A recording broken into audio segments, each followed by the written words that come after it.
sila na tapos R. Ah, oo. Hanaya Haruko pala. Ang ganda ng pangalan mo. Pinanganak si baby na, ano oras ka nanganak? 2:20. Parang 2:07 ba o 2? I-check natin mamaya ha. Tignan natin yung panganganak mo sa video ni baby mami mo mamaya ah. Ayan, tignan natin mamaya yung baby out mo. Parang pasto lang to eh. parang narinig ko kanina 2:07. Yung Wala ko sure. Pero parang ayan, sige, tignan natin. Ayan, ba't nakasimangot yan? Natanggal yung sinisip-sip. Ayan. Bibigyan ko siya ng initial vaccine, te, ha? Yung vitamin K, Hepa B, tsaka BCGN, yung eye ointment sa mata, ha? Tapos, ano lang din, parang katulad sa dati mo. Then, baby book. Ayan, ayan na si mami. Ang bilis naman yan, mga anak. Diba? Parang bumisita ka lang saglit, ah. Ayan na yung baby, oh. Ang bilis naman. 3.1 kilos ang baby niyan. Ayan, ang kinis ng balat dahil sa full of vitamin si baby. Ayan oh, pinkish na pinkish talaga. Ayan. Kala ko kanina ilang kilo lang to.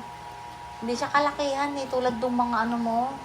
Pero eto, siksik pa rin siya. 1 kilo lang yung gap mo sa ano mo ah.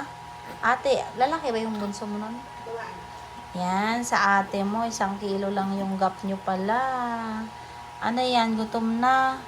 Gutom na siya. Mamaya papaliguan ko siya. Tapos ipapapedya rin natin si baby bago sila umuwi. At mapalaboratory. Ayan, ang kinis naman ng baby na yan. Tapos nakaraos na kayo ni mami mo, oh. Yan. Pagdating dito, puli na si mom. Ayan, galing, ah. Kinis-kinis ang mukha, oh. Nagugutom na siya. Mamaya kakain mo na si mama mo, ah. Okay. Nakasimangot siya. Ang ganda ng mukha mo, oh. Ang kinis talaga. Ayan, oh. Ito yung minsan tinitignan ko sa mga bata, eh. Pagka mga anak na yung nanay. Tinatanong ko kung full of vitamins. Nakikita mo, nakukumpira mo talaga yung mga skin ng bata sa ano. Yung mga iba, dry na. Hindi pa naman sila due date, kaso dry, iba yung skin.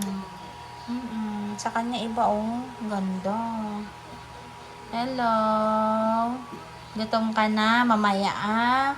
Sama mo si mami mo. Pag, ayan oh. Sign na gutom na si baby. Chup-chup. Yan na. Ang cute niya. Hello, baby chup-chup. Parang meron siyang dimplet na maliit. Ah, yan na. Sup-sup-sup na siya. Nagutom na siya. Congrats. Nakaraos na sila.